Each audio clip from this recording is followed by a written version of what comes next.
You're choosing a side, James. You and I are alike, designed to kill for them. Understand, their nightmare is you and I fighting together. Not because we're ordered or commanded, but to defend something we love. And here we go. It's the comic book bullies. Man, you come right out of a comic book. It's the comic book bullies. You will bow down before me! It's the comic book bullies. Now I am the master. It's the comic book bullies. It's the comic book bullies. The following contains offensive language and spoilers. Listener discretion is advised. Brr, stick 'em, ha ha ha, stick 'em. Brr, stick 'em, ha ha ha, stick 'em. Now that's old school. Welcome back to the Comic Book Bullies, Nerds Who Bully Me, host Leroy, aka They Were Dancing, Drinking, Making Love with my co-host. You were with your co-host, okay? I didn't think that through. I didn't think that through. Okay. My camera's on. Let me take. No Diddy. Okay. I am the AI. I am your yeah. Yeah, this is Eli, aka Meatball Hero. There you go. Pay no attention to the man behind the curtain. Yeah, we're back with the episode. We're just gonna jump into. We got some stuff that happened. Oh, and I also want to give a shout out to our third host, the AI. Eli, I'm sick of AI now. I really am. I know we got a side to it. I didn't put a thing out. Let me just shit on the AI for a second, even though I know resistance is futile. I know, because I know saying this is going to get the podcast just cut off the air for a second. But I'm tired of AI because I'm tired of, if I see something, you can go on Facebook and press like by accident, but the search AI button is so close to like anything, you press it and then they start like DMing you just bullshit. Have you gotten that yet? Yeah. No. I'm like, man, dude, stay out of my inbox. Unless you have big titties, stay out of my inbox. I don't need AI in my inbox. That's it. So you have AI titties, man.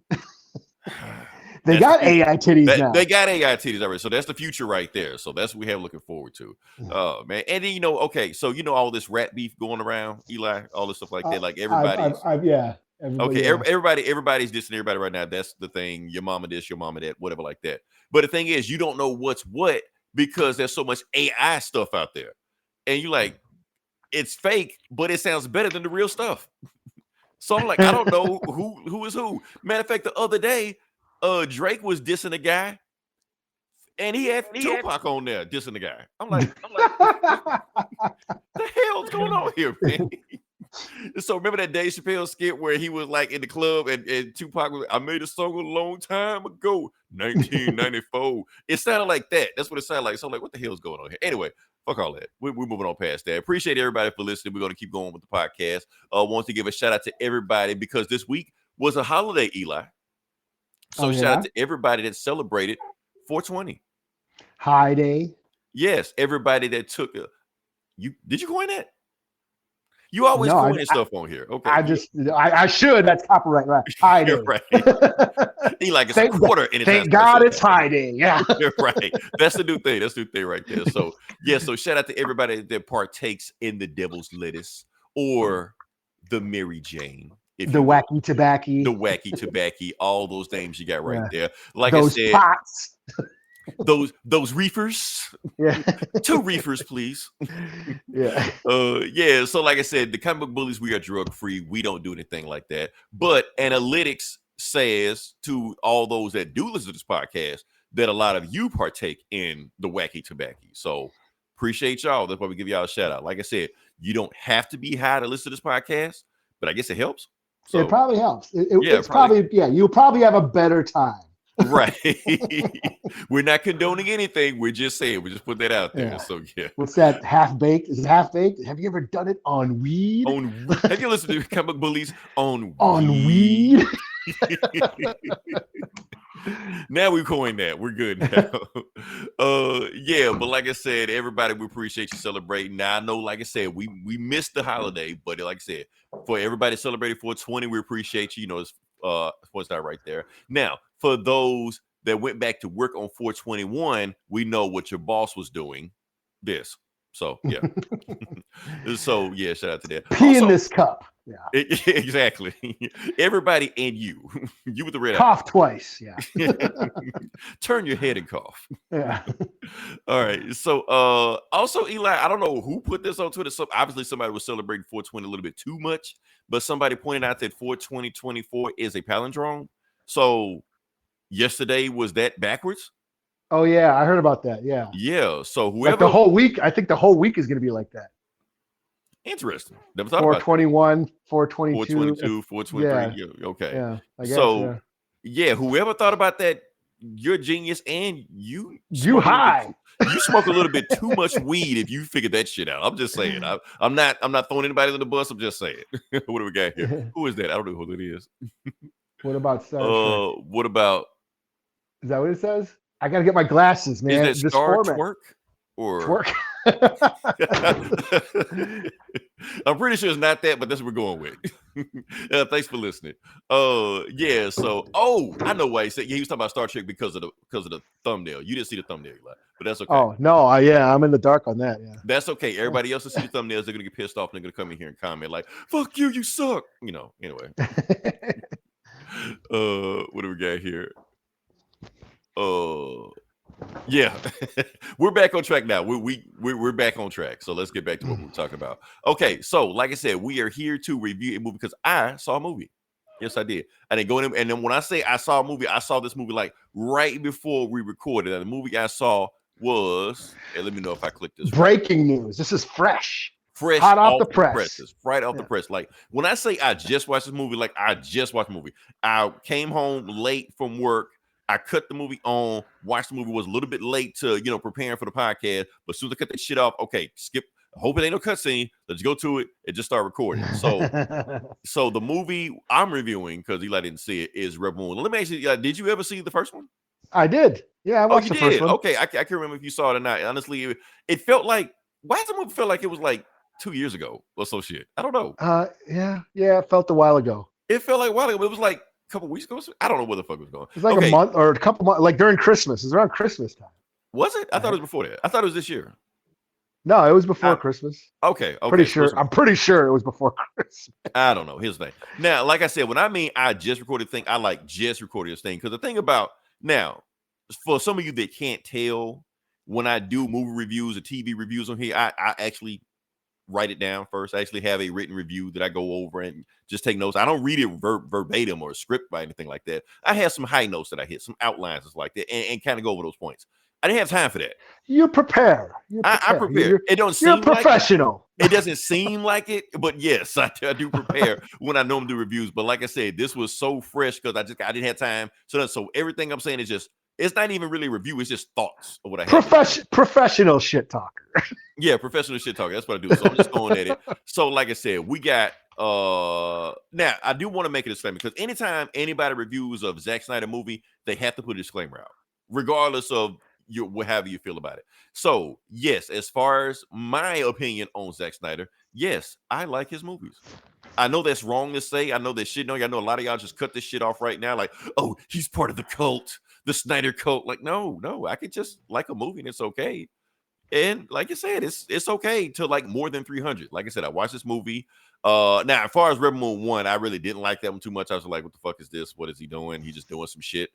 And I was thinking like maybe Rebel Moon 2, he'll kind of get his feet together and maybe he'll give us Empire Strikes Back or The Two Towers or Doom Part 2, something like that. He'll get his groove back. Yeah, this is going to be his magnum. Because, like the second movie of any sci-fi fantasy movie, like that's when you do it, Like, a lot of people say Empire Strikes Back, Gone with the Wind, Yeah. So where does Rebel Moon Part 2 rank in there? So, like I said, this is the second movie in a sci-fi fantasy movie that Zack Snyder been making forever. And yeah, it's a Netflix movie. It's what you expect. Now, I will say this. I don't know if it's worse or better. Now, the thing about the internet loves to just shit on everything. So everybody is already giving their takes on how this is the worst movie ever made in all of existence. Zack Snyder should be ran out of the country and all the shit like that. So we're all getting that stuff like that.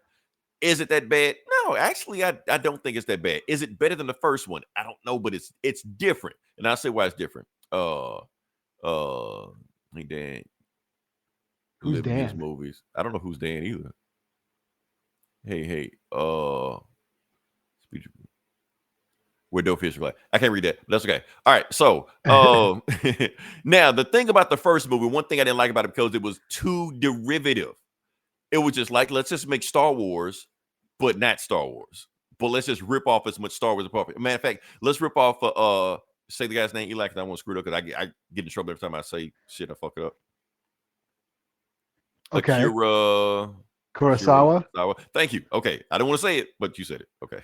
So if Eli messed it up, blame him. So what he was doing was just ripping out the movie. He was just making Seven Samurai. That's what he was doing. He was just making that movie verbatim in space, which was Star Wars. Or one of the Star Wars, I guess. Maybe not that. Okay, Hidden Fortress was more Star Wars, Hidden Fortress in space was more Star Wars. But this was Seven Samurai in Star Wars, so that's what it was. So what was this movie? Now let me ask you this, because it's been a while since I've seen Seven Samurai. But when the Seven Samurai, he got the Seven Samurai and they came back to the village to protect everybody from that. Did the villagers help out also? Yeah, I believe so. They helped. Yeah, they gave him a hand. Okay, gotcha. So this is just the second half of Seven Samurai. Gotcha. Thank you. Okay. Yeah. So it's just that. I will say this, that there's not a whole lot of story or plot in this, and that may be a good thing or a bad thing. Because the thing is, in a lot of sequels that they do is that the first movie is all about heavy lifting. So when you finally get to the sequel, you just get right into the action and just forget about all the stuff like that. Now the thing is that the characters were so ass in the first movie that I barely remember anybody in the second movie. So all that heavy lifting that you were supposed to do in the first movie, they didn't do. So when you're watching the second movie, I'm sitting there like, who is this guy? Who is him? When did you join the team? I don't remember any of these people.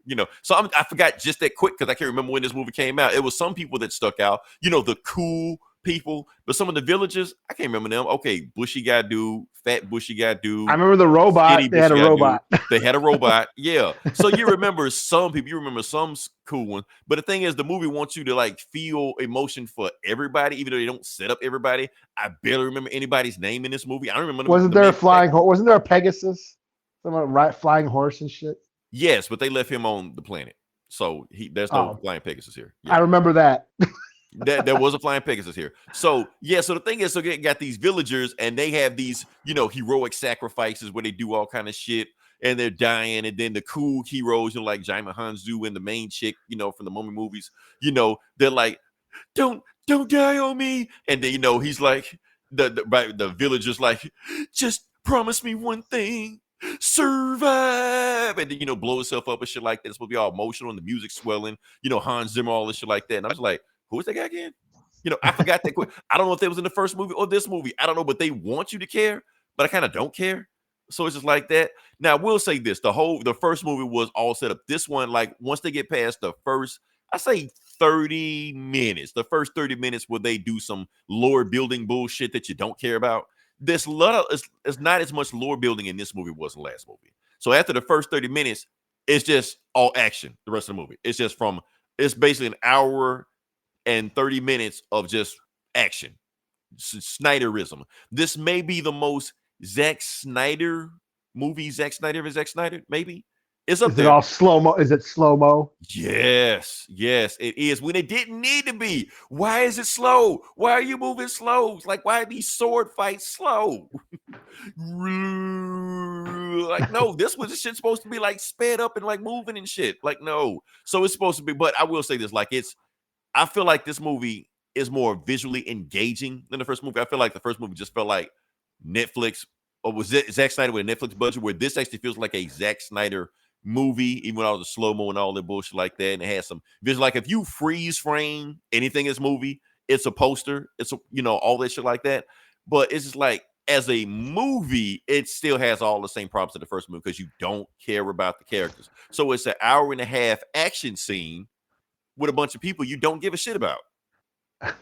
so it's like I'm watching it and it's pretty to look at because it's visually engaging. This may be the prettiest Netflix movie I've ever seen. I know that's not a high bar, but I'm gonna put that up there. But it's like you don't care about the characters because they're also one dimensional. Some of them you forget who they are. Some of you like, who is this again? Why are they here? You know, and they want you to care about these people, but they're not there. And then Jaime Hanzu was crying for some reason because he's emotional about some bullshit. I don't know. And so it's just like it's just there. But don't get me wrong. There is some cool shit that happens in between the fight scene, like the robot, fucking badass. The few times he does show up, you can actually see the robot, like when the war starts. The robot is just on the side, just looking, just like, okay.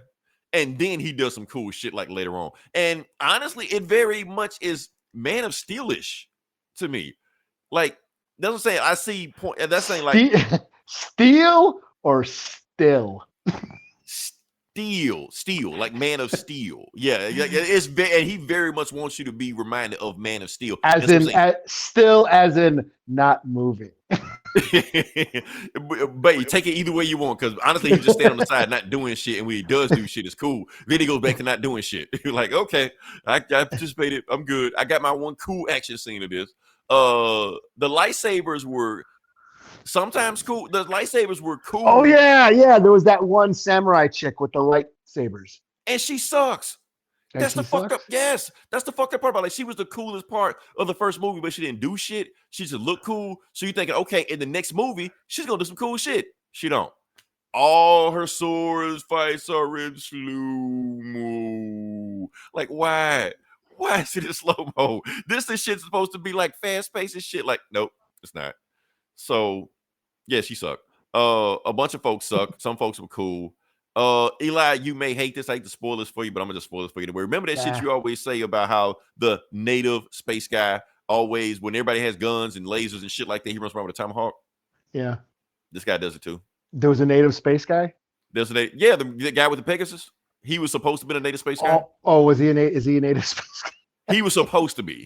They wanted you to think that. So in this movie where everybody got guns and lasers and jetpacks and shit like that, he's just chopping up people with a tomahawk. Like, where's your gun? Is it a lightsaber tomahawk? No, it's a tomahawk. It's a fucking tomahawk. Like nothing cool. Straight up, yeah. Like, just a straight up tomahawk. Like why? Like I even because honestly, Eli, if you never said that, I never would have thought about it. But when you said that, I'm just like, why is he doing that? And then to make it even worse, like I saw the behind the scenes. He's not native. He's like the whitest white guy. He's like super British and shit like that. They actually like tan him with makeup. Gave him some tattoos and war paint. And yeah, I'm like, oh, I shouldn't have seen this. Threw a buckskin loincloth on him. Luckily, he did. He's the tracker. Yeah, he's the tracker. He didn't wear a shirt. I put it like that. Okay.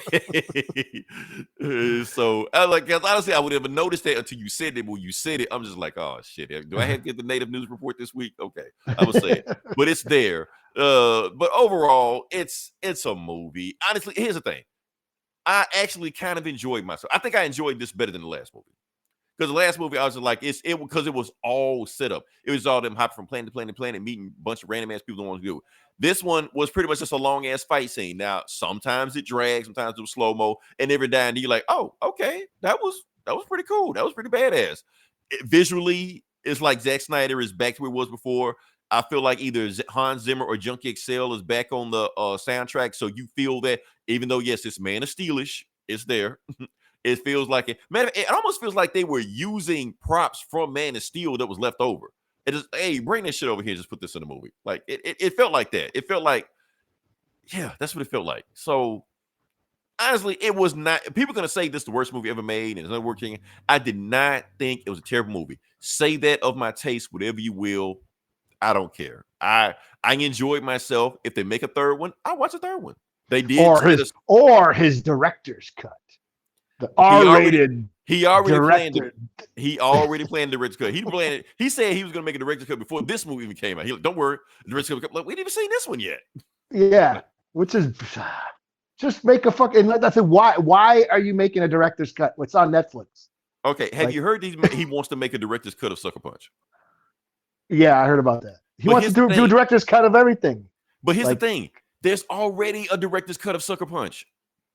Yeah, okay, yeah. So he yeah. wants to make a director's cut of a director's cut? What the fuck? Like, he's out of control now. Like, just make the movie you want to make first. Do that. Yeah, make your fucking movie the way you want to make it, and quit fucking. Oh well, if you don't like this one, you're gonna like the other version of the same shitty movie. And plus, it's Netflix. Yeah, that's what I'm tell saying. anybody to do anything. They don't Yeah. have notes. They just like spit shit out. Just make your fucking movie. It's on Netflix. You don't got to worry about Make that asses shit and 5 seats. hours you want. Netflix Yeah, don't care. Yeah, it's like, wait till you see my 4-hour version of the same shitty movie. No, it's you know what's gonna make this movie cooler? 3 more hours. You know? It's like, no. Slow mo, fight. Yeah. I was like, man. So no, I honestly, I like the movie. I did enjoy myself. It was some cool shit that happened. It's not the greatest movie ever made. Not the worst ever movie. Like I said, as far as like Netflix movie goes, it was okay. It was a good time waster. I enjoyed it. It was a good time waster. So, well, there you go. Yeah. What more do you want? Sometimes y'all ask too much for shit that y'all paying $10 a month for. Like, if you watch, a comedy special on there, you got your money's worth. So anything else is gravy. If you watch 3-Body Problem or some bullshit like that, everything else is gravy. So watch it, and enjoy yourself. So I recommend. What was the next movie again? What's your thoughts on Black Adam? Oh, do we want to talk about that again? We don't want to. It was all right. It was all right. Eli, so here's the thing: anytime Eli says a superhero movie is all right, that means it's awesome. I guess. Yeah. That's that. You gotta learn how to translate. So yeah. Yeah. So as you can see, we have different opinions on Black Adam, but like I said, go into it, just expect just to shut your brain off, watch some shit blow up, some pretty shit flying around, some orchestra music, some slow-mo, and the movie ends. Yeah, and that's what I said about Zack Snyder. Is like Zack Snyder is a very good visual artist. Yes. He can compose a great shot. Yes. He's got a good visual eye. He can, create a great image. It's always been his storytelling and pacing. That's what it's always come down to. And you can look at it and tell, like I said, I'm not the writer Eli is, but I can look at the screenplay, I can look at the movie and tell, why are you telling the story this way when you can do it this way or that way? Like, we've seen some great sci-fi with great storytelling. We just saw Doom Part 2. Eli, you just finished up Fallout. Like, those are sci-fi stories where you can tell great storytellers in it. So why are you still doing it this way? Who's telling you to do this? Why are you doing this? Do you have anybody tell you not to do this? But like I said, and I think I watched the first part, like the first Rebel Moon. And yes, that was just them gathering the warriors, gathering the samurai, flying from planet to planet, gathering their warriors to help them defend their planet, all that shit. Yeah. And the thing with that is, like, it wasn't. We've seen that before. That has been in Star Wars. That has been in Bug's Life. Yeah. It's the same. But yeah. We've seen that story so many times. They've repeated it on Star Wars and Clone Wars and Rebels, Mandalorian. They've done enough. Like, they've done that plot of, okay, this villain. It's a plot of many westerns. Magnificent Seven. That we've seen that done so many times, and it's like, it's different because we have a flying horse now. Right. And it's in space. It's like, no, it's the same shit we've seen before, and he didn't really do anything new with it, or you know what I mean? Right. So maybe the action is the better scene. Right. That's what I'm saying. This movie works because it leans into his strong points. Like I said, it's very little story in the second part because I guess he thinks that the story was told in the first part. So in this one, like I said, once you get past the Lord bit of bullshit, it's just action all the way through, and it leans into what Zack Snyder is. It's just a visual feast. Yeah, and speaking of Sucker Punch, that's what it is. Right. I mean, I know he was trying to be smart and deep and all this social commentary and feminism and all the shit that he threw into Sucker Punch, but I didn't give a shit.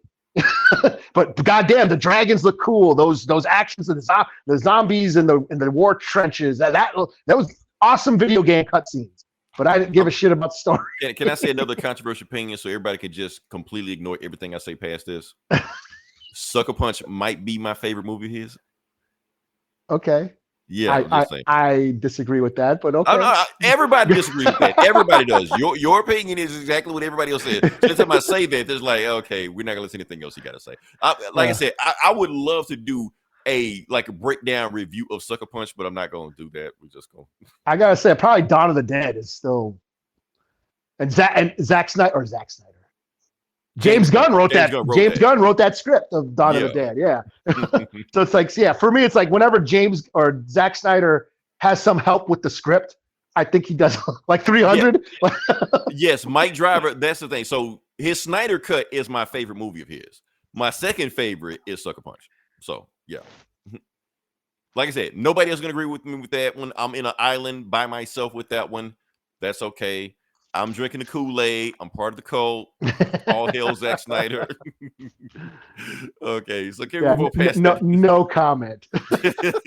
We've gone down this road before. That's why I'm trying to speed past this as fast as possible. Let's not open that can of worms. Let's not do that. Matter of fact, that's one of our band topics. We just open it up just right now. You know, we're putting it trigger. No. Right. Oh man. Well, okay. yeah. Yeah, let's go past that. Let's talk about the next thing. Honestly, I don't even know what's the next thing on topic. Hopefully it's good. Hopefully it doesn't suck. What do we got? Eli can't read that. I don't even know. I don't know what the next thing we're talking about. Oh, FOH? Man. Oh, that's Friends of Humanity. That's you. What are you trying to put up? Yeah, you know what, dude? I'm just going to put my glasses on. Fuck it. Okay. I know what it is. I know what we're talking about now. We're going to talk about something. Okay, hold on. Let's see what we got here. Oh. Not only he made two different cuts. No. That wasn't okay. That first cut of Zach's Zidley was not his. That was Josh Whedon. So we not counting that. So yeah, matter of fact, Christopher Nolan told him, do not ever watch this movie for your own sanity. He told him that. So, all right. So anyway, next week we're gonna talk about some stuff that happened this week. Okay, so here's the thing. There was some news that dropped. Now, last year that we reviewed a comic on here because we do review comics on here, we reviewed about Miss Marvel dying.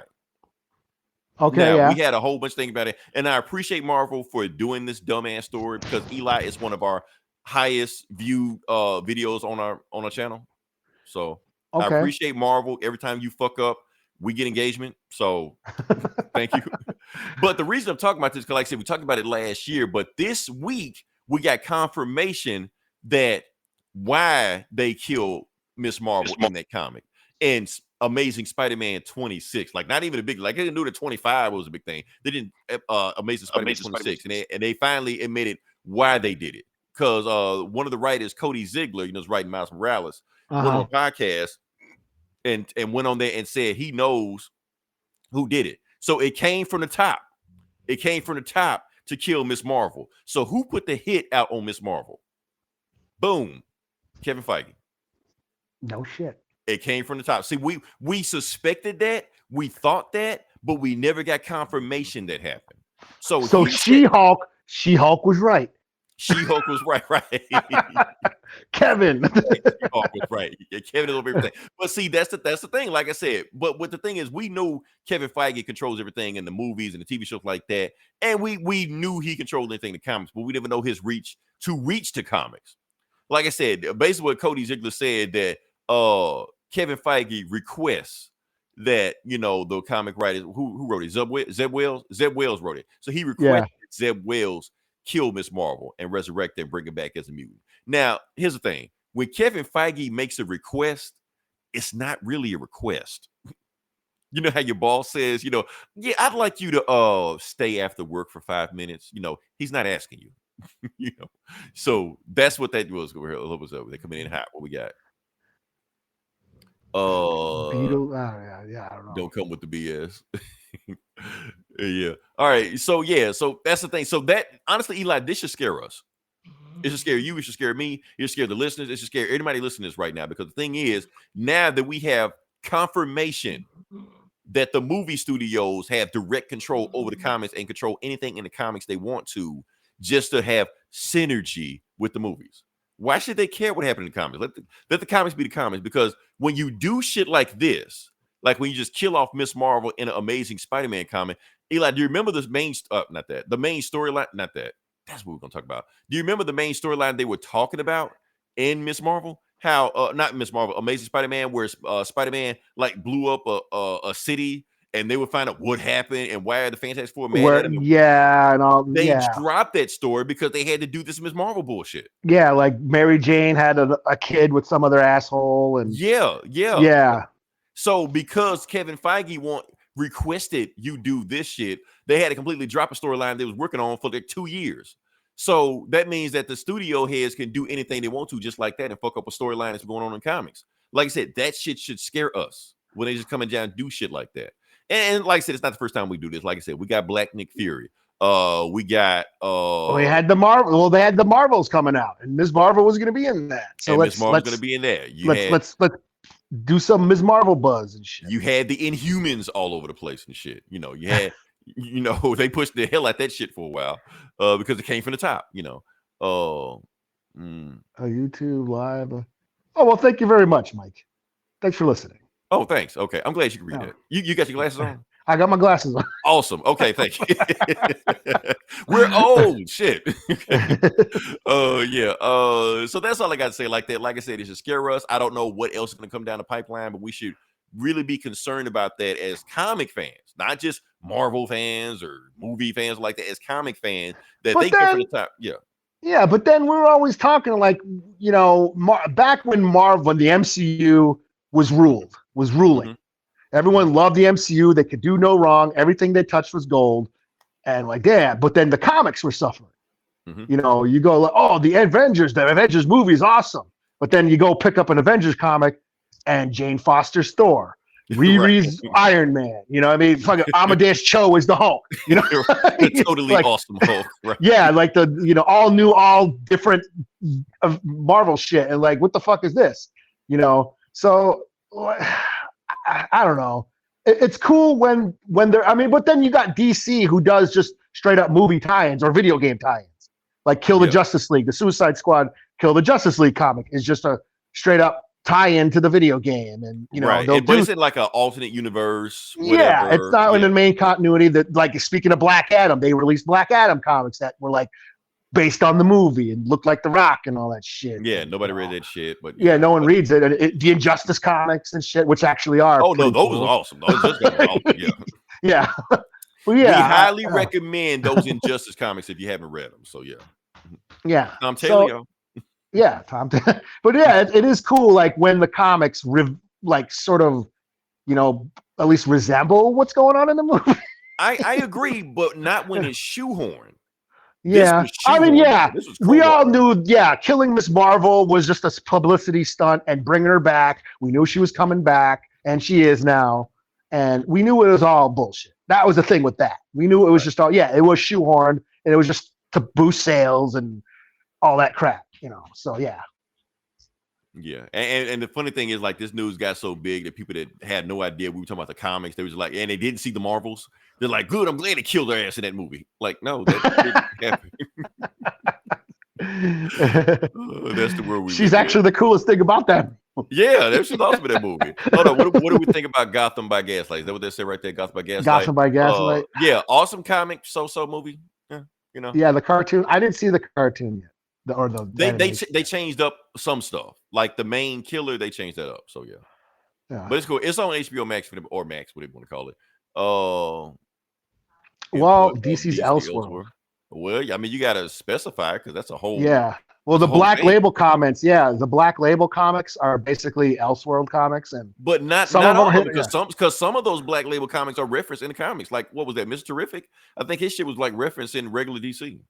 Okay, yeah, and like the Swamp Thing, that Green Hell was like just sometimes had like Animal Man and all that shit, but some of the Batman Reptilian and that's other shit. Yeah, what was the one where Batman showed his dick? The Damned or some shit like that. The Damned, Batman the Damned. Yeah. That's not continuity. Batman's dick ain't in continuity. Yeah, and plus they cut his dick out in that movie anyway. Oh yeah. All right. So this is what I want to talk about. This is actually what I want to talk about. I can't read this either. Let me know what I got. Transformers. Thank you. Okay, that's what I was trying to. Yes, that's exactly what. So I'm kind of spoiling the lead, but yeah, that's what I think about that one. Let's talk about this. What we think about this one. Eli, I'm gonna let you go first because you are our resident Transformer connoisseur. Okay. Yeah. Batman just has plot armor. I mean, honestly, who doesn't? Iron Man does. So yeah. Yeah. So Transformers 1. This is a trailer, new animated Transformers movie. Which people have been asking for. People have been asking for this. Yeah. Even though there's a bunch of just give us Transformers. Yeah. Yeah. Even though there's a bunch of them on Netflix that aren't bad. But yeah, this I watched this trailer and yeah, say it, Eli. Say it. Just say it. It's not for me. No. No cop out. Like, yeah. No. Okay. Yeah. It looks like shit. It looks like shit. This shit was trash. Say it exactly. Yeah, they got nothing for me. There's nothing for me in this. But Optimus Prime and Megatron were like friends back in the day, and it's like a buddy cop thing, and they're making. It looks like they should have just made a Lego Transformers movie. That might as well have been that. Yeah, here's the thing. Okay, let me talk for a second. Let me say what I gotta say. Now, Eli, you know me that I am not one of those guys that have said, Marvel is killing movies and killing Hollywood and killing theaters like that. I'm not the guy to say that shit like that. But honestly, I will say I blame Marvel completely for this. Because let's be honest, this is Guardians of the Galaxy. It is, yeah. Yeah, that's all. Yeah, basically. Yeah, and it don't need to be that. It can be its own thing. It can be Transformers. It don't need to be Marvel. Hell, they got Marvel dudes in the movie. Ooh, Chris Hemsworth and Paperboy. Oh yeah, doing the voices, yeah. So and probably some more Marvel people in there also. So they just bringing those people over there, make it all fun and goofy and witty and woo. When was Transformers ever like that? Transformers was never like that. No, man, no. You can take this shit seriously, and I don't know you saying like it's not for you and it's made for kids and let the kids have their shit. No, I'm not saying I'm not gonna let kids have their shit, but I'm just saying that you don't have to dumb down shit for kids. Yeah, that's the problem. Yeah. I'm probably showing my age. Yes, I'm an OG Transformers fan. G1, that's my shit. Mm-hmm.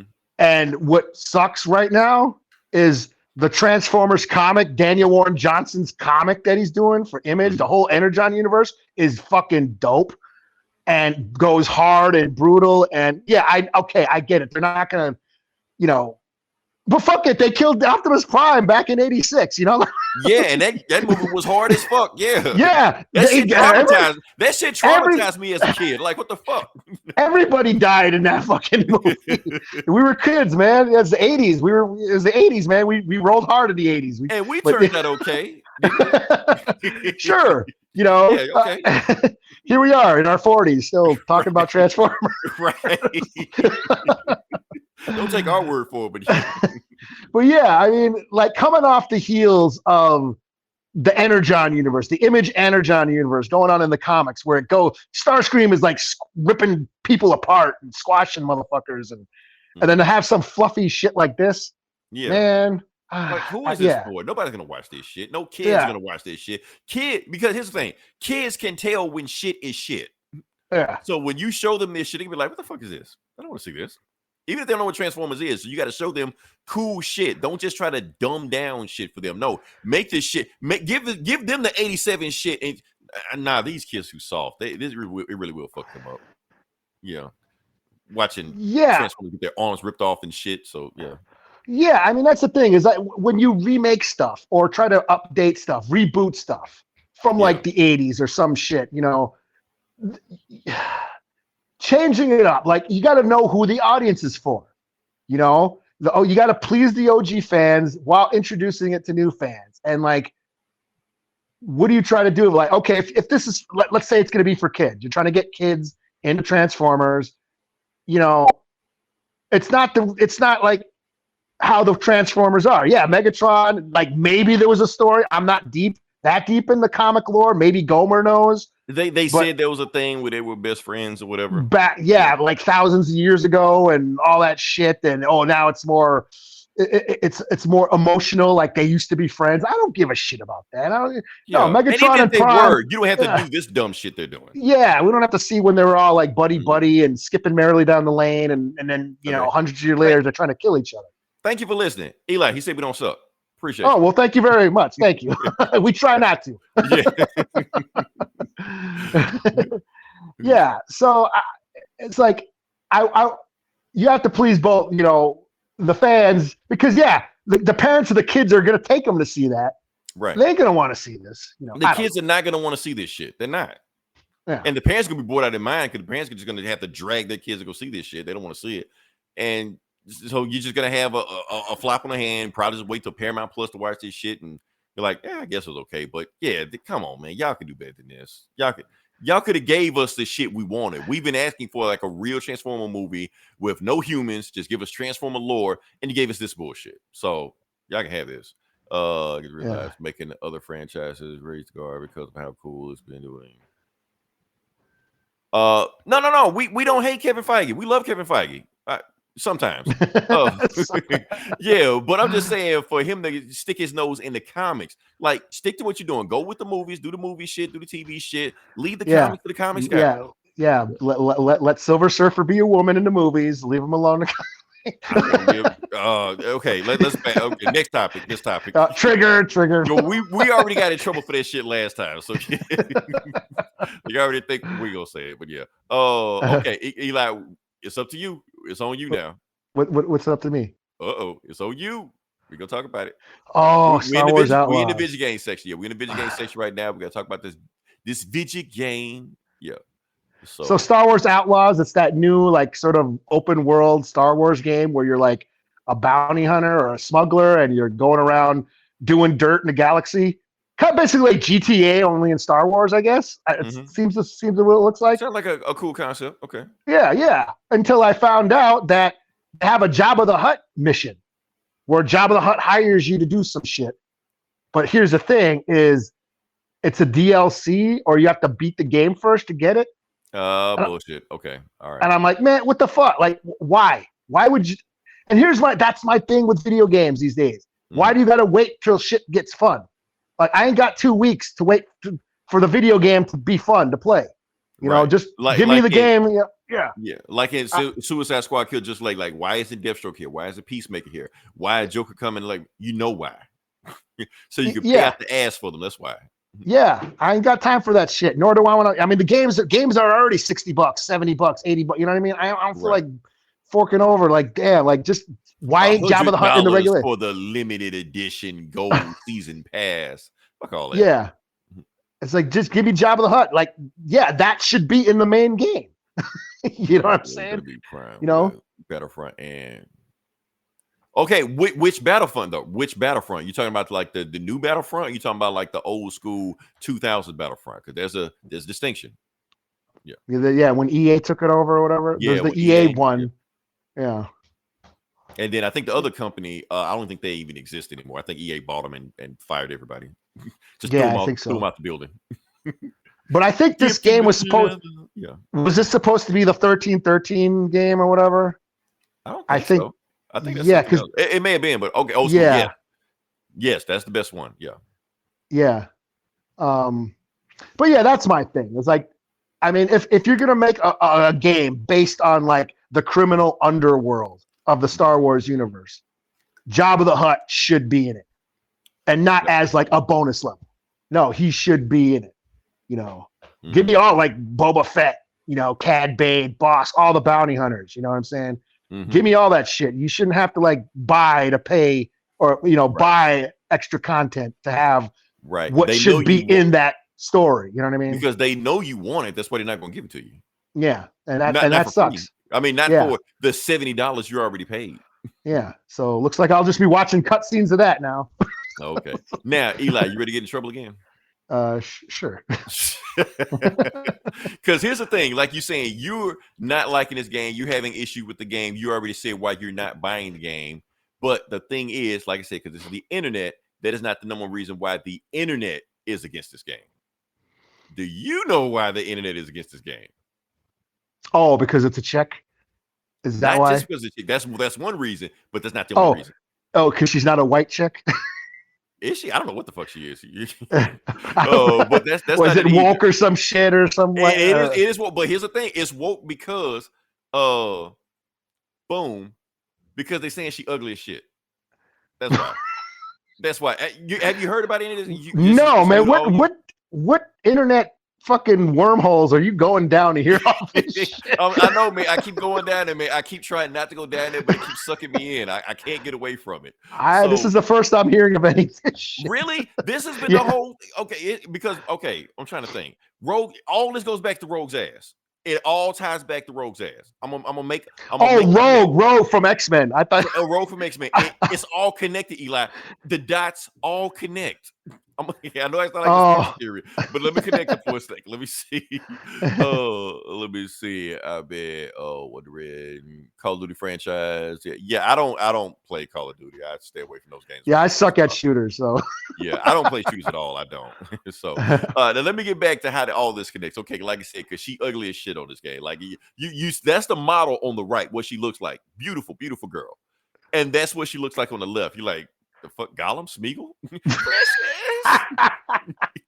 It all ties back because the thing is that Eli, they're saying there's a conspiracy. It's a conspiracy out there to uglify women in media. That's why Rogue don't have an ass no more. Now this ain't me. Don't put this on me. I'm just saying. That's why Rogue don't have an ass anymore. That's why she looks like Gollum. That's why Mary Jane looks like that in Spider-Man 2. That's why Black Widow looks like that. Don't look shit like Scarlett Johansson in Marvel Avenger. We know what Scarlett Johansson look like. That's it. So they're making them all look all blocky and masculine, shit like that. They don't look feminine, like that. Now that's just American video game artists. Meanwhile, you go overseas and everybody got booty. But they can say this is gonna be the highest grossing game of the year. She kicks high. He kicks high. So Dead or Alive and all this shit like that. Yeah, that's gonna sell stuff like that. But American, you get, this. That's what you're gonna get. So it all ties back to that. And even Suicide Squad. Now, I'm not gonna get all the conspiracy theories that's saying they're actually hiring companies to go in and tell these companies and video games and cartoons like, don't do that. That's too over sexified. That's too over sexified. I'm not getting all that. If that's a thing, whatever. That's not my thing like that. My thing is this. Here's what I think is going on.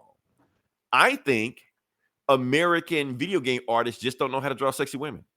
I think that's all it is. I think that the solution is a lot simpler than what people make it is. That's all it is. Get Frank Cho on the job. Frank Cho. Get Frank Cho on the job. Ass, titties, everything. Yeah, just like that. But no, that's all it is. That's why you keep getting chicks that look like that. Even they look nothing like the main. That picture of the Black Widow you just showed, that looked like fucking old ass Final Fantasy shit. Oh, well, I think it's made by the same people, but yeah. Where everybody looks like has the same face and shit. Look like Lord Farquaad from Shrek. You see the go you die with the career. Yeah, like I said, I'm trying not to go down that road because Eli, it is a rabbit hole. Don't go down that rabbit hole. You don't want to see the shit I've seen. I'm telling you, I'm just giving you surface level shit right now because they're going out there. So that's my thing right there. So I think that's what people are upset about this game like that. And if there's conspiracy to uglify women in games, I don't know. It's a thing, but that's what people complain about. So here's my thing. There's ugly women, there's not ugly women on the internet, and they're really easy to find. If you want to see Black Widow, there is so much internet footage of Black Widow any kind of way you want, doing anything you want with anybody you want. Yeah, whatever your kink, it's out there. It's the internet, man. We live in an awesome age. It's amazing. Amazing world of the digital world we live in. You don't have to rely on Disney or video games to get a jerk session off. You know what I'm saying? I'm just saying, a quick keystroke down the internet superhighway, you would never look at a cucumber the same way again. That's all I'm saying. Anyway, can we move past that? I think we said what we said. Okay, I don't think we got in too much trouble. I think we did okay this time. No death threats this time. So yeah. All right. Like I said, this is Comic Book Bully. People talk about comic books. And Eli, because I think I got more books to you, so I think I'm going to jump in first. But I don't know what I want to do first. What I want to do first. How many you got? I got Okay, you got 3. You're the normal. 3. Well, should I talk about that Thor real quick then? You read it? Okay, yeah. I read it. I read it because I thought you was going to read it. I just didn't want to be in the dark. I wanted to know what you was talking about, but you didn't read it. I didn't read it, so. But you can tell me what I'm talking about. Okay. Well, that's the thing is I probably the Roxxon Thor comic. Mm-hmm. So was it last week you reviewed that Immortal Thor comic? Yeah. No, well, the Minotaur. Maybe a week before, I guess. I yeah. Well, the Minotaur or whatever. What's his name? Dario, whatever.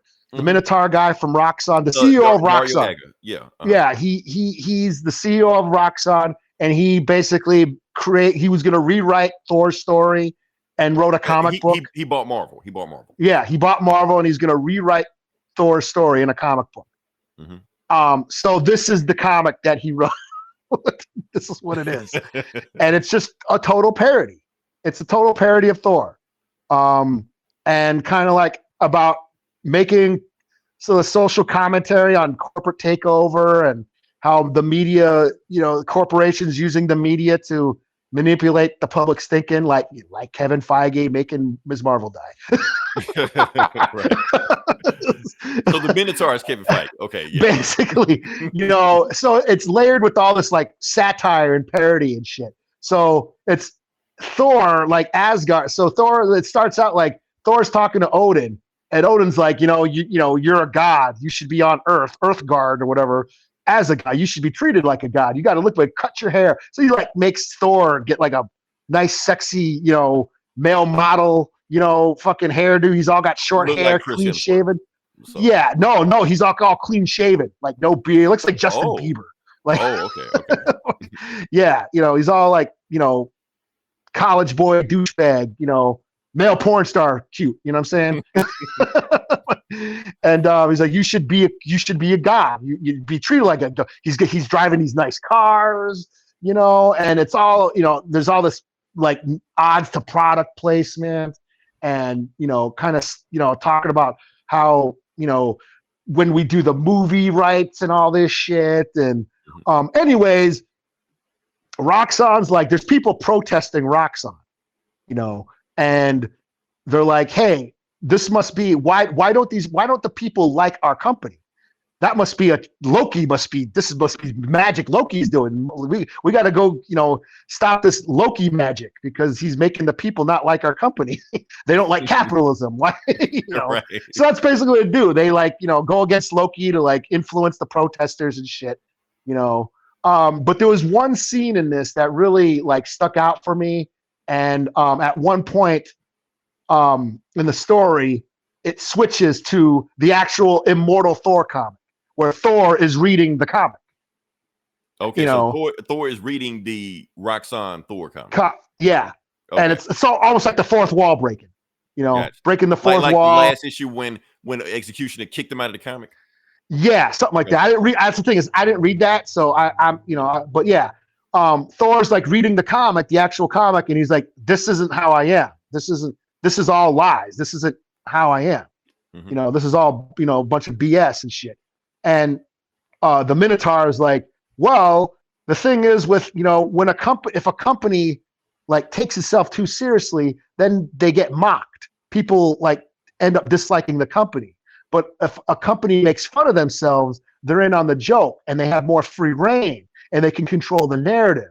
So yeah, this is all to make fun of ourselves, to do self-parody. So people will trust us more and they can make memes out of us and engage in our company more, blah, blah, blah, blah. And I was like, damn. Which companies think like that all the time. Yeah. So I thought that was really, that was really interesting, and yeah, there's like all product placement. There's like the ads in the comic are actual like Roxxon ads, there's an ad like for someone's like, yeah, buy this new video game. And it's called Micro Action Wars or Micro Transaction Wars. And it's totally like they're making fun of like Call of Duty or was that Helldivers or whatever. Yeah.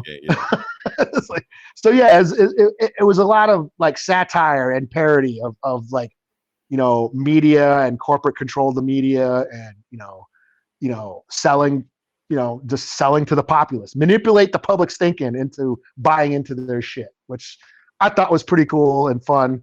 I probably would appreciate it more because if I was reading the actual Immortal Thor comic, I fell off of it. So I'm not current on that. I didn't know it was going in this kind of direction. I thought, okay, Thor's going to smash the monster like they're like, no, he has some commentary in this. So yeah. So that's why I read it, because I know you've been reading it. I figured I'll check this out because I figured you were gonna review it. So yeah, I was going to. I'm sorry, I probably read a shitty X-Men comic, but I should have read this. So yeah. But I'll give it a 3.5 out of 5. Just for the commentary. Mm-hmm. What do you think is the live action movie with Bizarro? When did they have a live action movie with Bizarro? That never happened. What about? Oh, what do we think about if that happened? Yeah, if they happen. Cool. Yeah, they haven't. Cool. They've never done that, but yeah. Yeah, they haven't done that yet. We don't need Zod again, like you were saying. Right. Zorro would be blockbuster film. No, because they have different Bizarros. So if you do Earth 5 Bizarro where he talks backwards shit like that, yeah, nobody's gonna listen to that. But you make him a fucked up clone of Superman like Lex Luthor just fucked the clone up, that'll work. Well, they had a cheap version of Bizarro on Supergirl, the TV show, and Smallville, and hell, he was on Superman and Lois. Oh, and that's actually honestly the one of Superman and Lois like my favorite live action version they've done. Okay. Yeah, politics and comics. Weird, I know. When they actually went to Bizarro World and he didn't talk backwards, he talked backwards. Like his words. Oh, Bizarro. Bizarro, yeah. I'm thinking of Brainiac. Sorry. Okay. Yeah, I took my glasses off for a second. I thought it said Brainiac. Yeah, Bizarro. Yeah. Okay. Bizarro could work. Yeah. So yeah. All right. So what do we got here? Okay. Well, I guess first book I'm going to do is, where is that bad boy at? Fall of X number. I don't know. 4, I guess. I don't know. 10. This shit just won't stop. It's still falling. And Eli, I feel like I missed some cover because shit happens in this book. I'm like, when the fuck that happened? Yeah, I'll get to it. I'll tell you, because this the shit gets weird. I guess we missed some stuff. So we got Cyclops shooting a chick with a chainsaw or some shit. I don't know. I wasn't paying attention. But this is Fall of X number 4. So let's get into it because the X is falling. All right. So what do we got here? Book starts off with Apocalypse finally joins the war. Apocalypse finally here. And Eli, that's how I know X-Men books have gotten weird as shit when I'm excited for Apocalypse to show. Like, yes, Apocalypse is finally here. Like, you're supposed to be the exact opposite. Like, oh shit. Yeah, where's he been? I feel like I haven't seen. I don't know where the fuck he been. He just been gone doing shit. But he's here now. So yeah. All right. So he's here, and he's trying to save Krakoa, and Krakoa is getting fucked up by those Iron Man Sentinels. So Apocalypse is just like, okay, yeah, I ain't whooping nobody's ass in a while. So he just carves them up like there's nothing. So he just chops through them, rips their heads off. Shut up the ass, all kind of shit like that, and then looks at Krakoa. He's like, look what those X-Men have done to you, Krakoa. Because while he's been doing whatever the fuck he's been doing, Krakoa's been fucked up. Mutant is on the run, all this shit like that. So he's trying to heal Krakoa, pouring his blood, having Krakoa drinking and stuff like that. Meanwhile, we got Cyclops getting his ass whooped by Nimrod. Because in the last book, Nimrod leaves. And Nimrod leaves him to die, and that's when Magic shows up. Like, nah, boss man, we leave right now. He's like, get me out of here. And right before they leave, that's when boom, Cyclops, because his house was on the moon during the Krakoan age, and Nimrod blew that shit up because he thought he was going to leave Cyclops in there, blow the house up, and that was going to kill Cyclops. Not thinking Cyclops was going to teleport out of there, And he basically goes to Sentinel City. So they have the Sentinel, all the AI in Orchis have their own base that they have been that's been in the sun. That's why nobody knows it's there. And it finally came out of the sun to go to the Earth to fuck up the Earth. What they're gonna and Professor X joined the Orchis. When this happened, I don't know when the fuck that happened. Professor X joined Orchis. Charles Xavier. Yes. He's a part of Orchis. He just joined Orchis. Okay. Yeah. I'm like, what? So obviously I must have missed a book somewhere or some shit like that, but I don't know. Anyway, Apocalypse is trying to bring Krakoa back, but the thing is, Krakoa, okay, for those who don't know about Krakoa, Krakoa survives off mutants. Krakoa eats mutants. That's been a thing since the Krakoa age. So what the X-Men have been doing while Krakoa was doing his thing, they were actually feeding 5 mutants a year to Krakoa to keep Krakoa alive while they party and have orgies and shit like that, you know. So Apocalypse just like, okay, all you mutants right here, I need service of you. Now, don't worry, my blood is enough to heal Krakoa alone. If you kill me, none of y'all are gonna do that. So who wants to try? And then it's just like, and I guess the Sunfire, I guess I don't know, like that. And then one mutant's just like, okay, wait a minute, is he asking us to sacrifice ourselves, Krakoa? They're like, yeah, that's what we do. So they're doing the Crucible, that Crucible that was in Jonathan Hickman's run, where basically they choose who gets sacrificed to Krakoa. Because basically what happens is you have to go through Apocalypse. But the thing Apocalypse is that you have to fight Apocalypse with everything you got. Because if you don't, Apocalypse is going to beat you within an inch of your life, but he's not going to kill you. So the only way he's going to kill you is to fight him. So then these mutants are like, I'll fight Apocalypse. Like, you're like, you know what's going to happen. You're like, well, bring your ass. Come on. So he starts doing heat vision shit like that. He's like, yes, thank you, warrior. I will grant you the perfect gift. The gift of death. And then just kills him. And then feeds him to Krakoa. You're like, okay, next. They're like, no, fuck that. And so, and then not Rockslide, but Wrong Slide shows up. He's like the evil alternate universe Bizarro clone of whatever.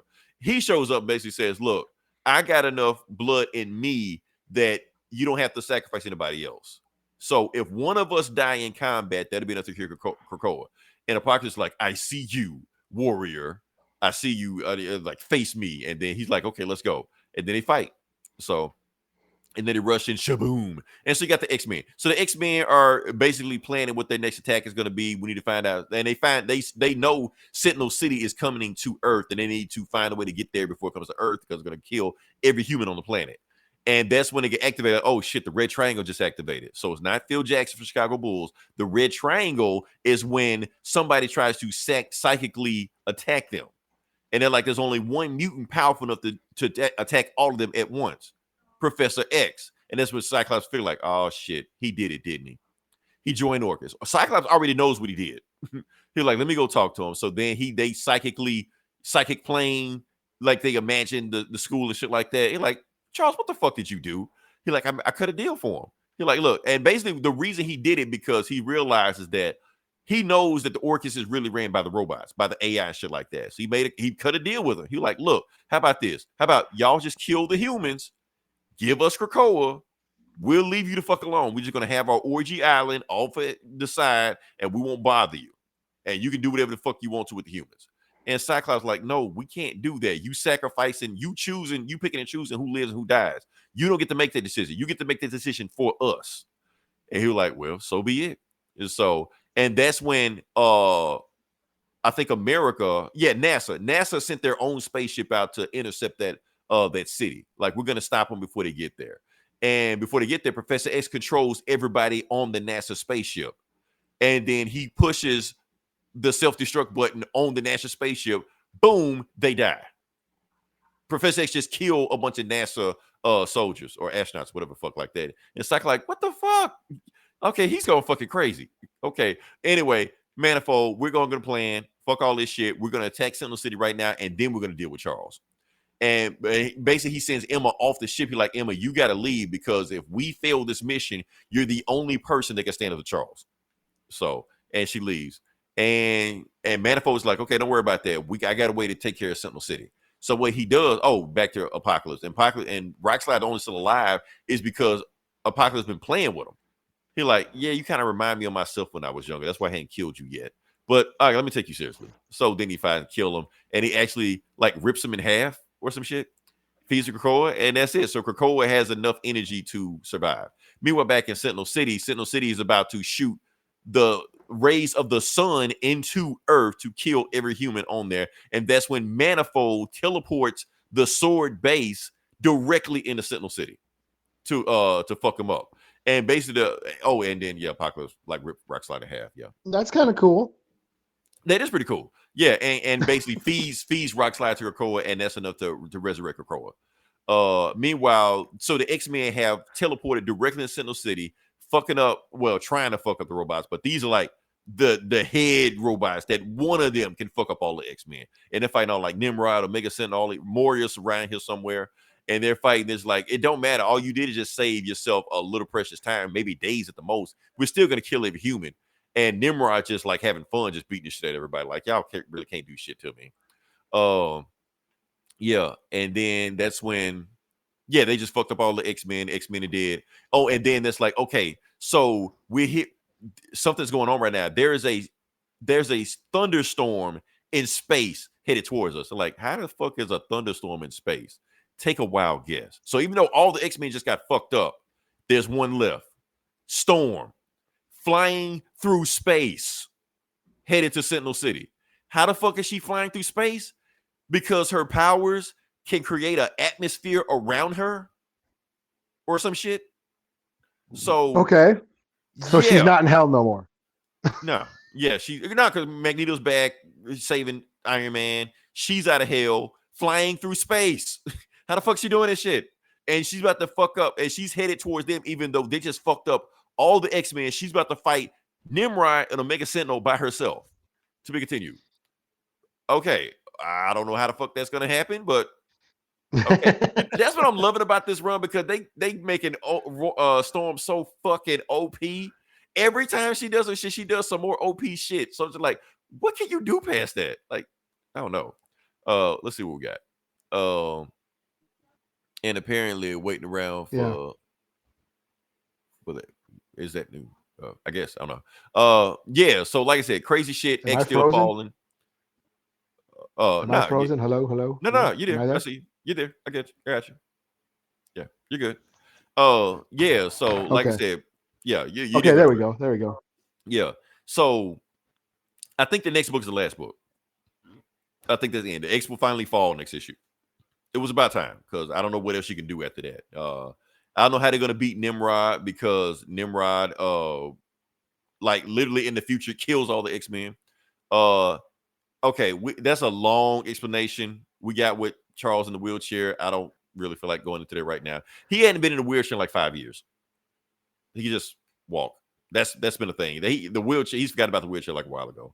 And he's evil now. So yeah. All right. So overall, yeah, I'm gonna give this book a 4 out of 5. It was good, strong. Apocalypse bringing back the Crucible. I don't know when Charles. I think Charles went evil in that other run, that other Rise of X or whatever like that, some shit. So I think he did that. So, and I think he killed Maury McTaggart in that book. So yeah. So all right. So what you got next? Am I frozen or are you frozen? You keep cutting out. Is that me or you? You hear me? Yeah, I can hear you. Yeah, you're good. Yeah, you there? I know. I think I'm getting. Hello? Yeah, I'm here. I haven't gone with it. I got fingers. Okay. Well, if I'm here, because you keep freezing up on me. I don't know if it's my internet or what. I don't know. But okay. Well, if you can hear me, I'll go. I'll start talking. Okay. I guess I'll do Giant Size Hulk. Nice. Okay. So this is this is just a bridge between what's going on, and Hulk's leaving New Orleans. He just battled that one demon that put that little girl he's been traveling, Charlie. Well, she's not little. She's a teenager. She got captured by the serial killer demon that put her soul inside these dolls, inside a little doll. And now he's hitching a train. He's hopping a train, and he's got the doll. But then some demon on the train comes to him, and he's like some sort of crossroad. You got to pay the crossroads. You got to pay the, pay the fare. And then they fight, and it's just something, yeah. And it's just a battle between Hulk and this demon. And Hulk kicks his ass, rips him apart, and all that shit. And pretty simple, quick story. Like I said, it's a giant size, but so that was one story, and then they have an old Peter David story in an old Peter David issue. Nice. And the other story. So, but yeah, this was just pretty simple. He's on David Banner. I'm talking about the show. Bruce Banner's on a train. there's some other like stowaway kids on the train with them, and yeah, he's got the doll with Charlie, the girl. Her soul is in that doll, and then yeah, the fairy. Yeah, that's the thing is that demon comes like, yeah, you must pay, the fare, and I'll take that doll, and that's what triggers the fight. Is that no, you can't have this doll. So yeah, they fight and Hulk rips them apart and all that shit. So it's just basically a quick little. This whole the Philip Kennedy run has just basically been a monster of the week. Hulk just fighting a different monster and creature every issue. The mother of monsters or whatever is after the Hulk, after Banner, because they want the Hulk. So she set out all the monsters to find the Hulk. And so he's just battling a different monster every issue. So it's been pretty fun. And this was just the same thing. He fights a demon on a train and beats the shit out of him. And it's, pretty cool. So haven't lost me yet. So 4 out of 5. Okay. We're hanging in there. All right. Boom. Cool. So next book I'm going to do is, what do I got here? What's the next book I'm going to do? I'm going to just run through this one quick as possible. Ultimate Black Panther number 3. Yeah. Okay. Yeah, like I said, we're just gonna just get I read through this too. one. You read this one? Okay. Like I said, Eli, I'm obligated to read this, so yeah. So I have no choice. That's why I didn't get a chance. I'm gonna jump out real quick and jump back on. You go ahead. I'm gonna jump out and jump back in. Cool. I'm gonna go ahead and review it, just see what we got. Just let me know what you got going on. All right. So, like I said, we've been keeping up with the Ultimate Black Panther. If you don't know what's going on, there's an alternate universe, not the same universe. It's different. And yeah, so this is a whole new thing where he's fighting the Moon Knights, and he's on. They're trying to take over Africa, and he meets Killmonger and Storm. So yeah, that's what's going on right now. So let's just get to it. Bam. So yes, what's going on with this is that like I said, T'Challa's been gone for weeks. He's been missing for weeks. Nobody has seen him. Shuri is fighting her robots. She's training, stuff like that. And Okoye shows up. So Okoye in this universe, like I said, the Ultimate Universe, is the queen. She's the queen of Wakanda. And she's basically asking Shuri, like, where the hell is T'Challa? And like, don't worry about it. He'll be fine. He'll like, no, answer me and address me as Queen Okoye. So she wants to make sure she addresses and Shuri like, yeah, whatever. So she being like real flippant. And when she just try to walk through, when she try to ask her a question, she's like, don't turn your back on me. And then she grabs her. Oh, let me get Eli back in here. Eli, are you there? I'm here. Okay, let's see how it goes. Yeah, you sound better. Yeah. I sound better. Well, thank you. All right. So yeah. So anyway, so Okoye grabs. She basically looks at Shuri and basically said, "Don't you turn your back on me?" And Shuri like, "Are you grabbing me?" Oh, what? Like, okay, we're gonna have to go. Let's go. Like, then they basically saying, whoever wins basically has to submit their will. So they basically fight it out, and they go. They basically trade blows, go each other. And what does Shuri do? Sweep the leg. She like, I win. So that's it, because you fell on your back. So yeah, so they keep going, but they have tension. Basically, like T'Challa is their they're in between, their friend of a friend. So it's just them two each other. They not gonna work out. So T'Challa has been in another part of Africa and making friends with Killmonger, because Killmonger was the one that shot his plane down, or the Moon Knight shot his plane down and Killmonger saved him. Whatever happened. Anyway, he's basically telling T'Challa that in this part of Africa, you're not king. So you keep what you kill. I killed it. You cut the food. So he basically tells him to clean it while he walks up and do something else. They get to know each other. They get to chill. He finds out that this version of Killmonger is from Wakanda, but he left Wakanda because he didn't like the fact that the rest of Africa was suffering while Wakanda was eating. The same shit Michael B. Jordan said. All that shit. So yeah. And basically said, I'm gonna show you the real reason why the Moon Knights are at this location and why they want Wakanda. Because really, they not really after Wakanda. It's another thing in Africa they're looking for. So he goes to the place and basically shows them this. He was like, yes, there are more things in Africa more important than Wakanda. So whatever this place is, he just walks up there, sees all kind of people there. T'Challa's never been here before, and he walks through there, and I just kind of skip to the point. But point is, they find Shuri and they find this place, which is kind of got vibranium, but not vibranium, magic or some shit. And he becomes cool with, and he just sees this. Now, why are they seeing this? They don't really tell us. I think they're trying to tie it back into the other Ultimate bullshit going on with, Tony Stark or yeah. I guess I don't know. I was kind of, I don't know. I don't know about this. This issue was kind of, I don't know. This reminded me of like that scene in Empire Strikes Back where Luke goes down into the cave. Yes, you take in what you take with you. Yeah, it did kind of remind me of that one. Yeah, you don't because need your he was weapons. trying to use it. Yeah, your weapons, you will not need them. You know. Yeah, because he was trying to bring his armor with him, and the armor wasn't working. He was like, "Don't bring your armor with you. You won't need." Yeah, exactly. Yeah. He said you won't need them. So yeah. Like, what do I need to take? Only what you need, or something. Like, yeah. Only what you, or what do I need to bring in there? Only, you know, whatever Yoda said. He said something like, you know, but it was like more of a spiritual thing, and somehow Storm is that some sort of almost like a spiritual sort of character or something. I don't know. Yeah, and then like Storm is supposed to be prophesied as his baby mama, future baby mama. So yeah, yeah. So you guys got to see what that going. So. But yeah, it's obviously tying into the whole Ultimate Verse thing. So yeah, that's what because before it just felt like it was its own thing, and like, oh yeah, we got to tie back into this shit. So yeah. So I guess it's cool. So overall, I'm gonna still give it 3.5 out of 5 because the art is awesome. The art is great. Yeah, that's what it seemed like a lot, because I read a lot of books this week, and they all seem like filler books. Like everything is set up. Yeah, even the X-Men book I did felt like set up. So like Nightwing. I read Titans. I read like the Ghost Rider and shit. Like it was just like setting up like the in-between setup filler issue, you know. Mm-hmm. So yeah. And that's what this one kind of felt the same. This is just all a setup, you know. Yeah, so I don't know, but I guess they're building up to something. We'll see where it goes from there. So yeah. All right. So what you got next? I'll do Cobra Commander number 4. This is the same thing. This is just another setup. Setup. Okay. Another filler issue. Do you see written by Joshua Williamson? Do you see my tagline? Yeah. Yeah. Okay. Because I still don't believe that Joshua Williamson is real. I don't believe he's real. He's writing every book ever. Yeah. He's writing every comic every month. That's what DC calls their algorithm. That's what they call it. Joshua Williamson. Right. The Joshua bot. Yeah. Right.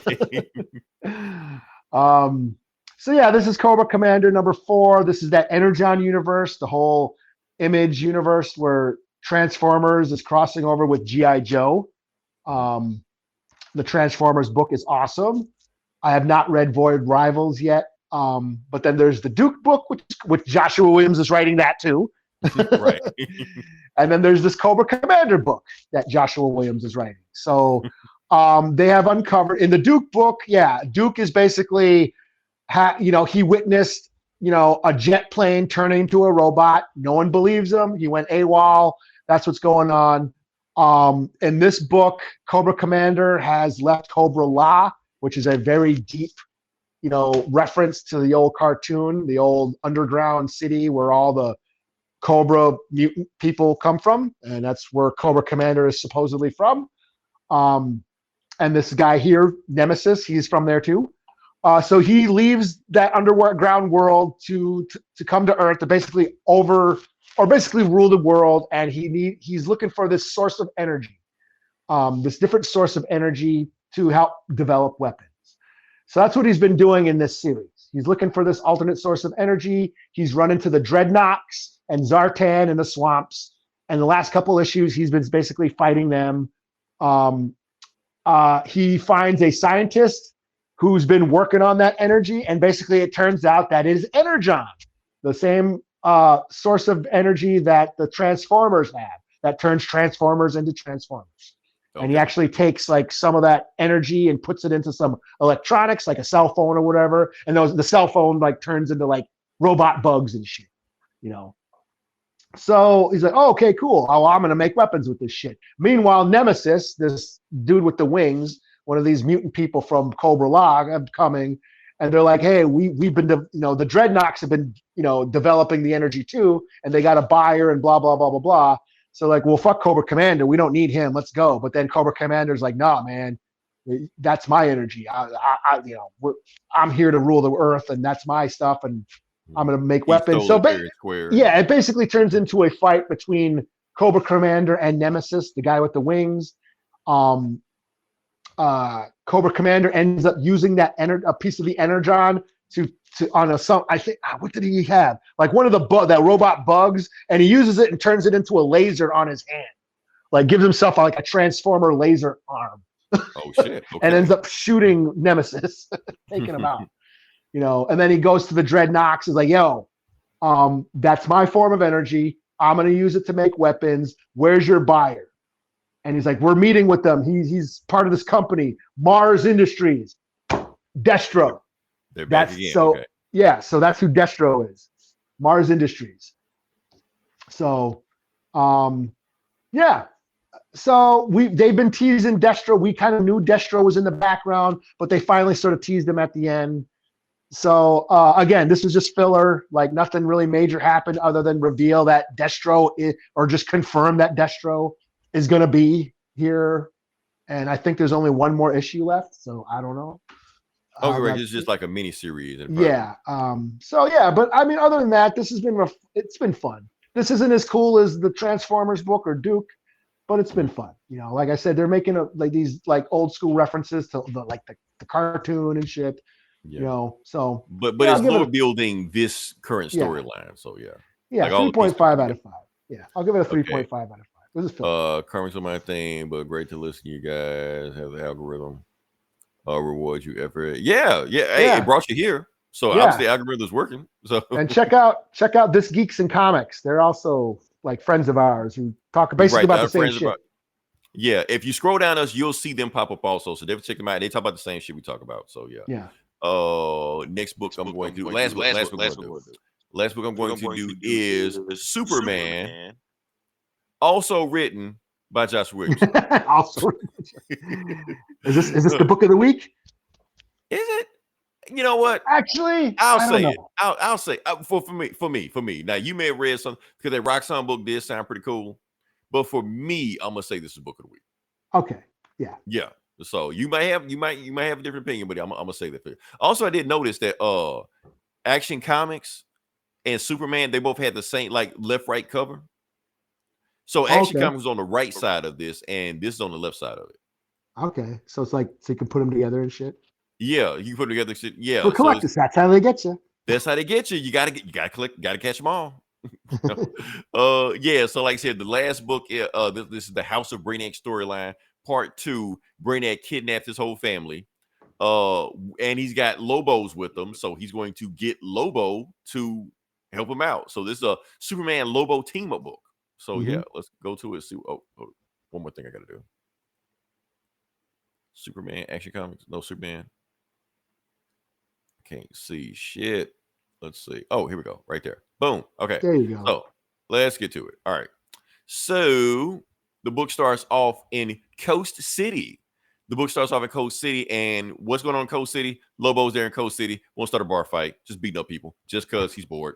Just doesn't care.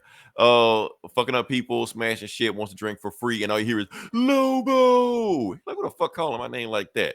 Turns around, oh, Big Blue, by the time you showed up, I ain't hit nobody because so Lobo is stranded on Earth right now.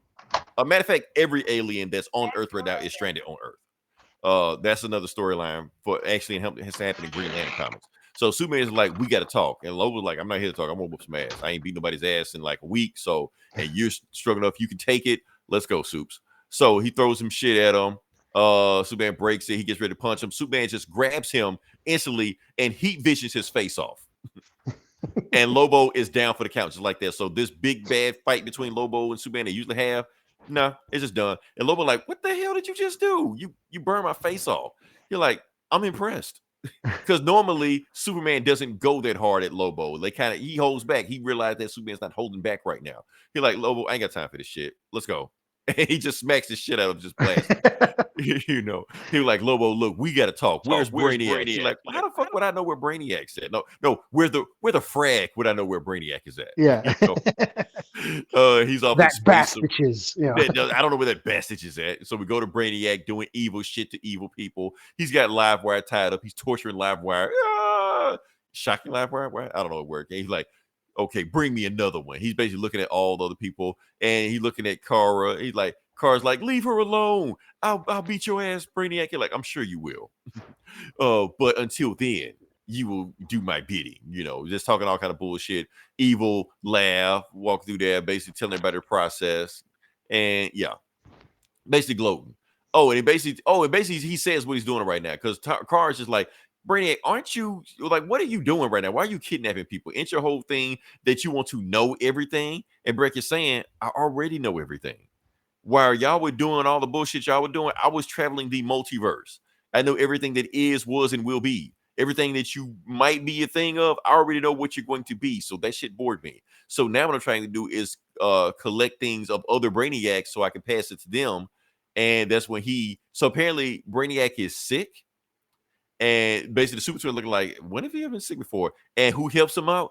Other Brainiacs. So yeah, so the Council of Brainiacs help him to his sleeping den or whatever like that. Like, okay, I don't remember that's his a thing. bunk. Yeah, his bunk, his sleeping chambers, like that. So we see Metropolis got fucked up. I never seen Metropolis that bad before. And basically, like, Superman is just showing Lobo news footage of what happened, and he's just showing them. And Lois is like, "Can we trust him?" You're like, "I could trust him to be him." That's about it. And while Lobo's looking at the news footage, he's like, "Okay," because Lobo, just like we thought, was the last Zarni. He thought he was the last of his planet. And now he sees that people from his planet just fucked up Metropolis. He's like, okay, so I've seen people pretend to be us, my people before, but this looks like the real deal. This looks like my people. And plus, that looks like, oh shit, that's my cousin, General Chakal. Now, I never met him before, but I heard about him. And the shit I heard about him, Superman, you might want to worry about him. So anybody that has Lobo shaking his boots is somebody you might need to worry about. That's basically what Lobo is trying to tell Superman. He's like, I don't care. We need to find him. And another thing, okay, so basically what's going on right now is that Lobo is trapped on Earth because the people that run the Green Lantern Corps, they put a quarantine up. So nobody can travel outside of Earth and nobody can travel inside of Earth because Earth has so much fucked up shit going around it because always they trying to fuck up the universe like that. Like, no, Earth is cut off. That's it. That's why Hal Jordan is stuck on Earth. He can't leave Earth right now. So that's from like what was going on in that Green Lantern comic, right? That's exactly what on Green Lantern comic. It's all time. And guess who writes that book? Joshua Williamson. So yeah. So all this shit is tying in together. So they're basically saying, so how are we going to get off the planet? Because we get off the planet, the United Planets, the Green Lantern Corps, going to know we snuck off.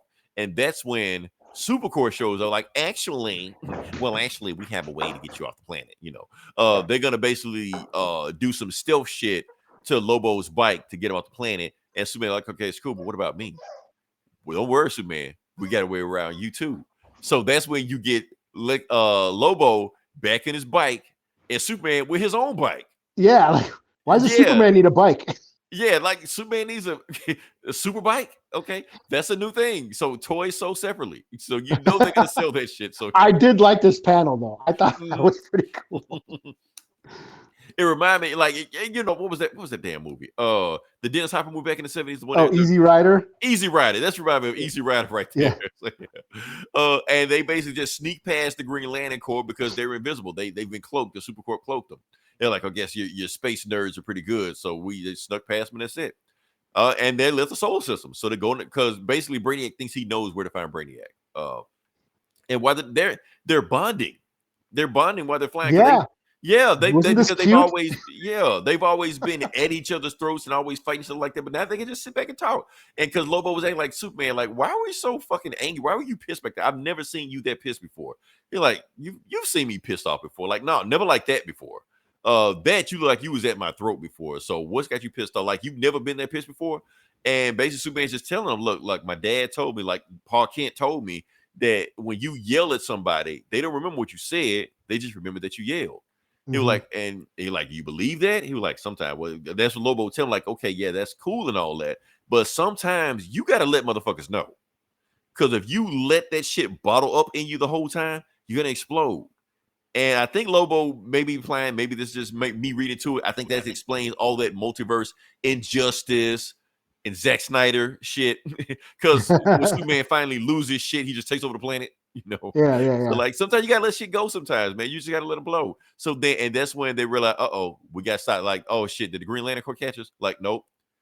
Family reunion, and that's when his cousins show up. They're like, oh shit, they're ready to fuck him up. People like, okay, well, I guess we're gonna find out who's the real best Stitch. Because you want to be the main man, you gotta beat the main man.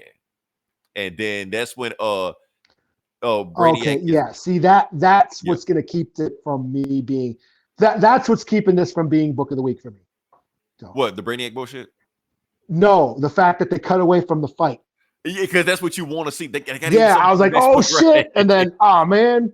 Right, then they cut back to the Brainiac sleeping and shit. So he's getting his beauty sleep. And while he's doing that, we'll get past that. And oh yeah, Talking to Lex Luthor, yeah. he's talking to Lex Luthor. So he freed Lex Luthor, even though he captured it. And Lex Luthor's just like leave my daughter alone because his daughter's like half Brainiac. He like, look, if you give me back my daughter, I'll give you Superman. And that's when Lana Lang is like, Luthor, you diseased maniac. And then he's like, Shocker, process her, and takes her to do whatever, and they can't do anything. And that's when Supergirl, because she's been trapped by Brainiac so many times and knows about Brainiac, she knows how to get out of that shit. So she breaks out of it and breaks Superboy out also, kind of Superboy. And they're free, but they're also tiny. They're tiny. Because they're shrunken cities, so they're shrunken. So yeah, to be continued. Oh, and they're powerless. So yeah. Yeah. So yeah, that's going on right now. So like I said, the Superman shit, cool. Super family shit, but you got to throw them in there. So yeah, I was totally into the Lobo shit, and then when the Lobo showed up, I was like, oh shit, battle, and then cut away. I was like, oh, damn. Right. So it was, but I did enjoy. I was into this. Yeah. So yeah, I want to see what's going. Like I said, we got Lobo and Superman teaming up. I don't know if that's ever happened before, but I want to say, and it's a nice dynamic. It's basically good cop, bad cop, lethal weapon, whatever. Yeah. So I'm digging it. I'm digging it. Yeah. Shoot, what else you got next? Or no, you slap a score. I'm gonna give it a 4 out of 5. I'm gonna give it a 4 out of 5. I know the Brainiac bullshit with you, but the Lobo Superman shit was the just Brainiac. Yeah, I'm not minding the Brainiac shit. It's just that I was getting ready for that fight. I was ready for the battle. Yeah. And I was like, oh, but I guess next month or next, action. Hell, next week. Next week, yeah. They cranking this shit out, yeah. Yeah. So, and plus, we realized that Superman can really kick Lobo's ass anytime he wants to. Yeah, that was funny. Yeah. So yeah, but I'm enjoying it. So yeah, 4 out of 5 for me. So yeah. Yeah, well, I'm pretty much booked out as far as I read, like I said, I read the new Nightwing was at 300, and again, just a filler issue. He's doesn't really do much. Same thing with Titans. They're still fighting Trigon. Everybody's doing satanic shit these days. I don't know. It's like, Titans are fighting like Trigon, who's like Satan. You got the shit in Ghost Rider. You got fucking Magneto going to hell. You know what I'm saying? Right. Confessing his sins and all this.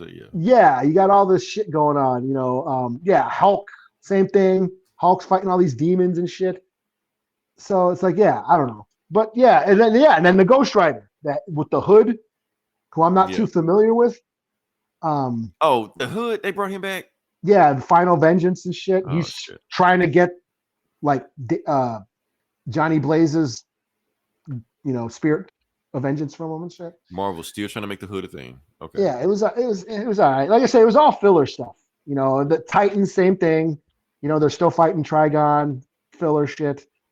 What else? Yeah, Black Panther I read. Superman. Yeah, I think Superman was probably my favorite book of this week. Yeah, like I said, because it wasn't a light week. There was a lot of stuff came out there, but as far as this one is, it's the book that caught my attention the most. Yeah. I read Sam and Twitch.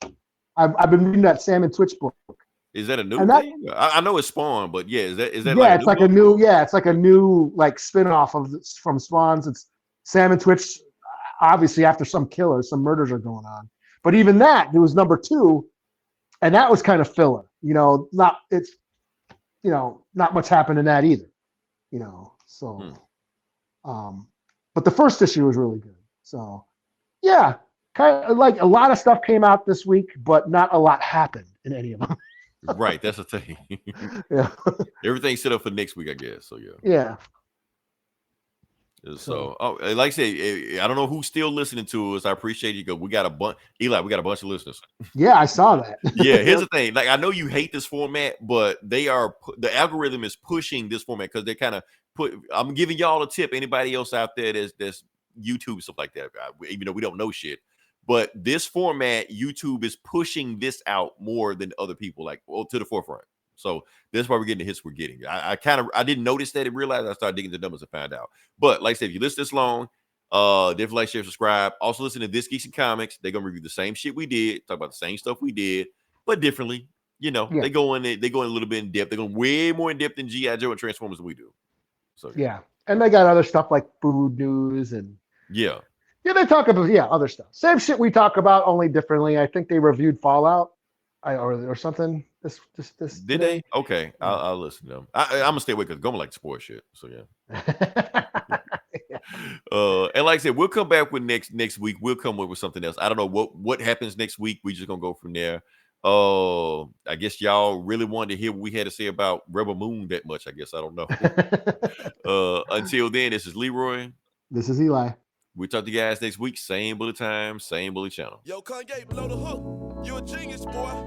Now when you hear this song, you know it's on, baby girl. Now when you hear this song, you know it's on, baby girl. When you hear this song, you know it's on. I swear your loving got me so high, I'm gone. Me and you, baby girl, like best friend. Let me hit you when I get the notion. On I-55, you and I, let's ride. Hit no potion. Some say she flicky. Let me kiss your lips, Dronita. I'm fitted through the cracks and curve. Inhale, exhale, Let me open up your mind to this concept. Hit this bend, take one step. You can listen to the word from my wordsmith. As the herb shift to the curve with my 22 spins. And my baby blue Benz. Girl say that boy is acting up, but that's the way he is. You looking good when you're stepping out of centerfold. Tell me what we been in, can I reach a pinnacle? But ever since you let it down in the street game, they let the motherfucker cold and he know it. I put you in a beat, then I blow it. Keep it real with the bitches and I never sugarcoat it. You like tight herb, and when I pull to the curve, it's like. When I pull to the curve, it's like. And my latest. When you hear this song, you know it's on, baby girl. When you hear this song, you know it's on. Oh, my latest. And my greatest. When you hear this song, you know it's on, baby girl. When you hear this song, you know it's on. When I'm laying in the back of a 745, with my lips on you, spitting good game. Blowing smoke through the wood grain. In the brain like a hustler should, a hustler would. Check the paper till it said it done. She steady running through my head alone. What that do? In the middle of the index of the baby girl, you just got me sprung. What that do? Oh yeah, she's one of the baddest that I touch in my past tense. I'm hurting, lurking, searching for the merchants. Cause I know my baby girl is working. To the end of the road, she's smoking. From the hands to the dip lock closing. It's like Teddy Pendergraph, but she want an autograph. But the section's closing. Open back up, last time. Cause the little duck off in my mind. She's just like one of us. No seats, no stand. This just like copper the line. Perfect when I'm dropping her down. I'm on the road again. I'm about to blow again.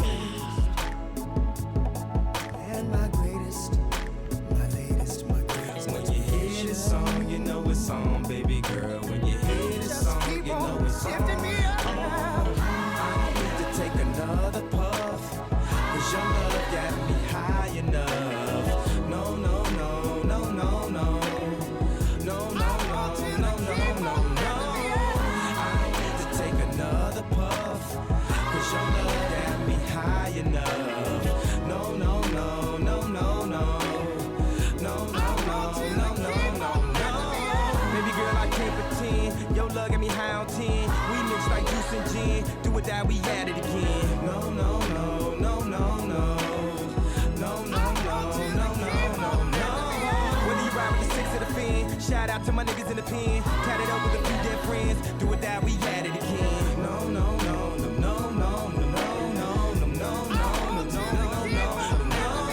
Baby girl, I can't pretend. Your love keep me high on 10. We mix like juice and gin. Do it that we at it again.